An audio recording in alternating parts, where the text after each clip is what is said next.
Hello everybody, this is Mr. Huebner, and we are going to be going over the molar mass of a gas lab. It's a tricky lab with the calculations, so that's why we're going over this together. So, we got temperature. You recorded that. It should have been around 21 degrees Celsius. Maybe it was 22, maybe it was 20. That is our temperature. Our pressure, we looked at our barometer, was 764 in the classroom millimeters of mercury. So that's just a data collection piece. Your density, since we're at, it's 20, there it is, 25, 20, 21 is closer to the 20. So we're going to go with that mark.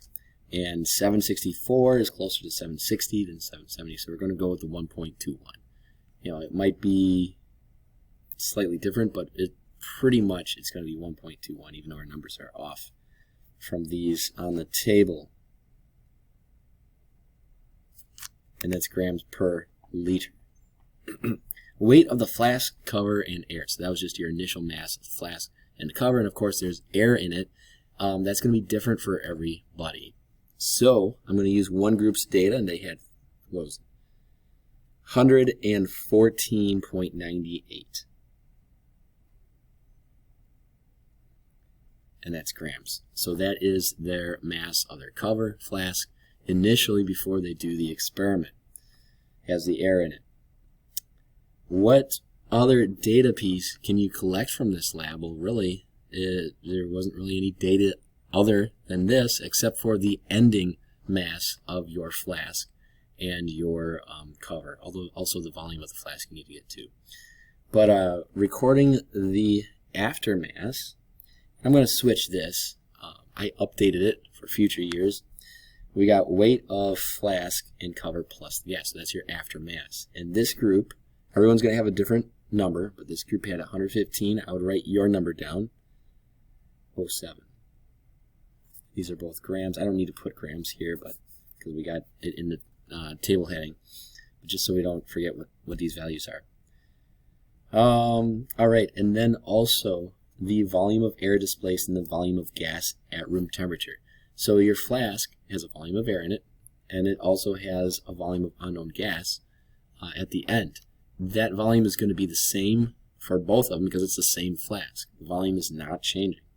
And this group had 330 milliliters. 330 milliliters. Your volume is going to be different because every flask is slightly different. That's why we had you guys fill it all the way to the top with water so we can figure out what the volume is after you pour it into graduated cylinder measuring it. All right, but we want to be in liters, it says. So we're going to divide these by 1,000 milliliters. So you multiply by 1 liter over 1,000 milliliters. And that's going to equal 0.33 liters.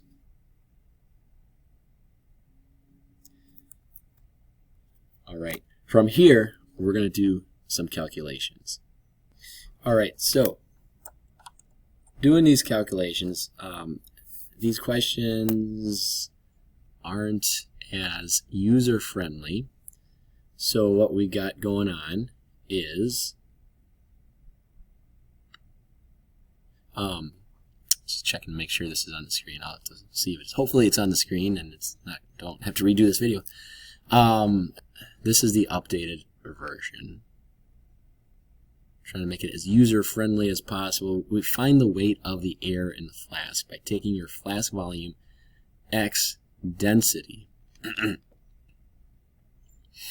All right, so you're going to have to do your volume times 1.21. That's the volume of your flask.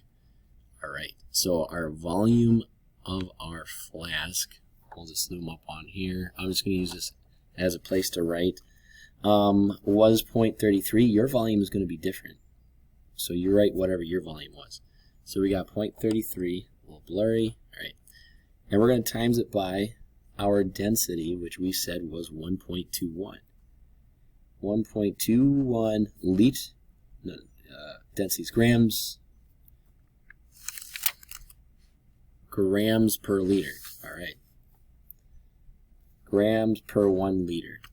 So, hey, that's convenient. My liters cancel out. So I'm going to do 0.33 times 1.21.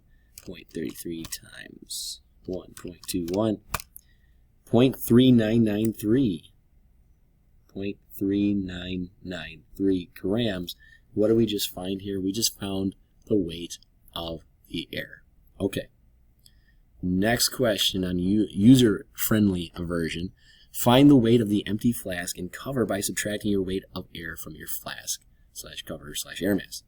So, what we got going on is my weight of flask, cover, and air. All right. I'm going to take 114.98 and I'm going to subtract the mass of my air. Let's do minus 14. Nope. Okay.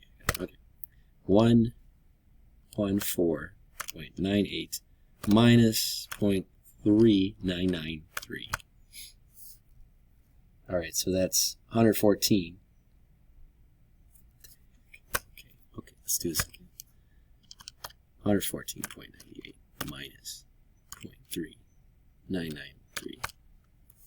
There we go. 114.58, we'll say, grams.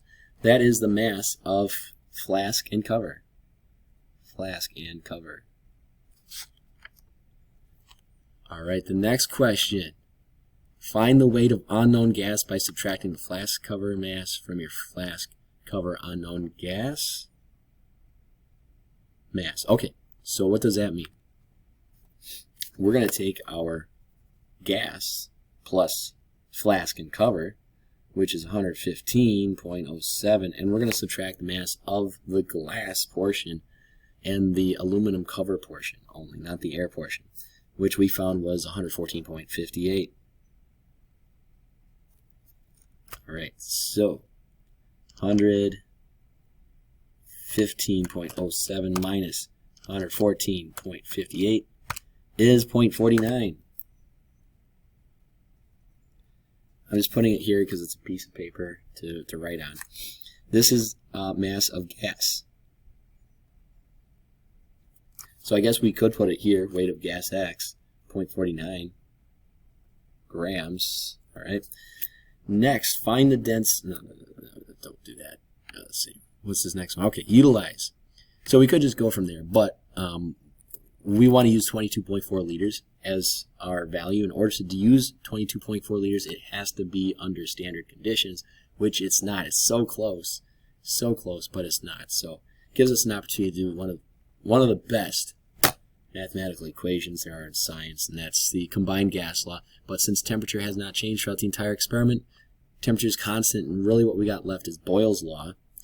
If you look at get rid of temperature, you got P1 V1 equals P2 V2. All right. So that brings us actually to question 2, which is P was 764 mmHg. What's my volume? My volume was 0.33. Was it? Yes, it was 0.33. And this equals our pressure 2 of 760, which is standard, times our V2, which is what we're looking for. So essentially we're going to take 764 times 0.32. No. 764 times, gosh, okay. One more time. 764 times 0.33. And you divide both sides by 760. Hey, it's like 0.33, so it's not really much of a change. V2 equals 0.33, let's just do 17 liters. Okay. All right, what is the next question asking us? So what did we just find there? We just found the volume if it were under standard conditions.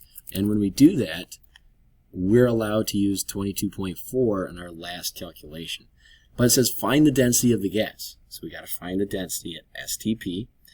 It's going to be the weight of unknown gas divided by the volume at STP. So the weight of the unknown gas, let's get this going over here. Weight of the unknown gas we found was 0.49. 0.49 grams. And our volume was at STP 0.3317 liters. All right, let's calculate this. 0.49 divided by 0.3317 equals 1.47 grams per liter. All right, we're getting close to the end. Hey, this is where it's kind of the same. We got to calculate the molar mass of the gas, grams per mole. Utilize the density and multiply it by 22.4. All right, I'm going to utilize the density just as it says. This is grams per 1 liter. And we want to multiply it by 22.4. We can do that now because we're in standard conditions. It's the whole idea of the Boyle's law that we did. 22.4 liters over 1 mole. All right. Hey, liters cancels out. It's on top. It's on the bottom. Done. Gone. That leaves us with 1.477 times 22.4. That's 33.09. 33.09 grams per mole, because I got grams on top and mole on the bottom. Not bad, although it would be very difficult to kind of determine what gas that was, especially with the inexperience of a first-year chemistry student. So I'm just going to give it to you. If the gas is actually CO2, what is the molar mass? So theoretically, the molar mass should have been CO2. So I look at the periodic table. Carbon has an atomic mass of 12. Oxygen 16, oxygen 16. You add them up, it's 44 grams per mole. So if you have your own data, you're just not, hijacking mine and saying it's yours. You have an opportunity to get way better than 33. You could get closer to 44 grams per mole. That is your accepted value for your percent error. For those that forgot what the percent error equation, it's accepted minus experiment divided by accepted times 100, and it's absolute value, so it's always positive. This is going to be probably around a 25-ish% error for this data, so hopefully maybe you got better data than this. And that is how the lab is supposed to go. It's a very complicated one, but hopefully you understood a little bit about it. And pieces of this are going to show up on bonus for the test. All right. That is it. I'm feeling great. Hopefully you are too. And I will see you next time.